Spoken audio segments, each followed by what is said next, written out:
So what do you do when you're done playing a video game? The same thing you do with anything when you're done with it. You throw it in the garbage, right? Wrong. No, you stick it on your game shelf to never be played again. Occasionally stared at, sure, but never played again. Or third option for you, you replay that game every once in a while for years to come. When it comes to which games are the most replayable, of course there are older games that gamers will replay, just as there are more modern games that gamers will replay.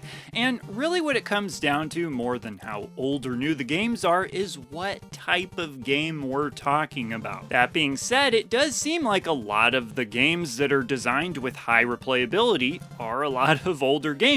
And pretty simple explanation for that, because they were. I mean, a lot of games back then were just simply not as long as they are now. Outside of maybe your RPGs, most games were not that long, and so in order to keep that value proposition still looking good, the games had to be made replayable. Often when you make it to the end of a more modern game, it feels like such a long journey having gotten to that point. If you even ever do actually finish the game, I mean, it's no guarantee, as you all know, whether or not you'll finish a game with that backlog always lurking and waiting to add those games onto its list. But when you make it to the end of that game, you might just think, you know what? I think I've had my fill of this game. You save the world or whatever it is that happened at the end of the game, and you just think, all right, I'm good to go. However, sometimes you like a game so much that you think, I don't care how long this game takes to get through. I loved it so much that it's totally worth it to go all the way through it again and experience everything that I liked about it. But that's just the thing. You have to really like that game a lot in order for it to be worth replaying. Take a game like Altered Beast, for example. Now, I have fun playing Altered Beast, sure, but I wouldn't say it's necessarily one of my favorite games ever or even anything close to that. But it's solid, it's good, I have fun. Thing is, I've popped this game in tons and tons of times. And this all leads to one of the huge points I want to make for what I think really contributes to what makes a game replayable. And that would be how much of an investment it is to play a game, and especially how much of an investment it is to start playing a game. With Altered Beast, I pop it in and within seconds I am playing through that game, and I can be done with the entire game in a shorter amount of time than it takes for some more modern games just to get through their introduction sequences where you haven't even played the game yet. Quick little story for you. So I'm in the kitchen one day and I'm trying to cook myself some noodles. So I got the pot of water on, I got the noodles going, the whole deal.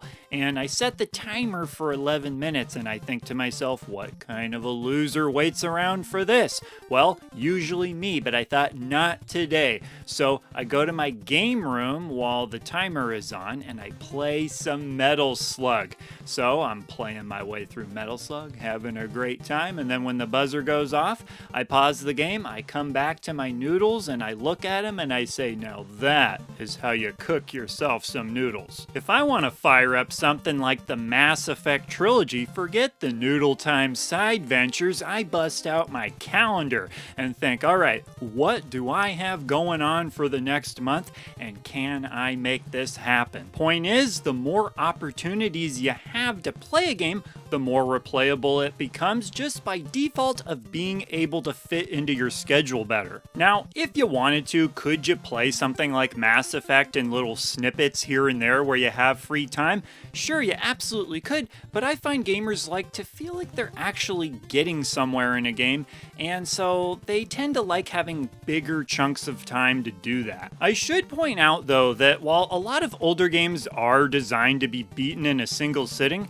some of those single sittings can be quite the marathon. For example, Super Ghouls and Ghosts. You know what the most difficult enemy in that game is? Time. I swear it takes like 3 hours to get all the way through that game. What's always stopped me from finishing that game is I'm just like, geez, I have to stop at some point. I got other stuff to do besides just play this game. But even still, I can play just the first stage or two of Super Ghouls and Ghosts and have a perfectly enjoyable time. time, and then just do that again in another month or two. Whereas with something like the Mass Effect trilogy, I'm not just going to be like, okay, yeah, let me play the first 15 minutes of Mass Effect randomly, and then in another couple months, I'll randomly have the urge to play the first 15 minutes again, and then again 3 months after that. No, that's not how it works. At least not by design, I would think. I suppose you could keep trying to play a game and you're like, geez, every time I try to play this game, I only ever make it 15 minutes in,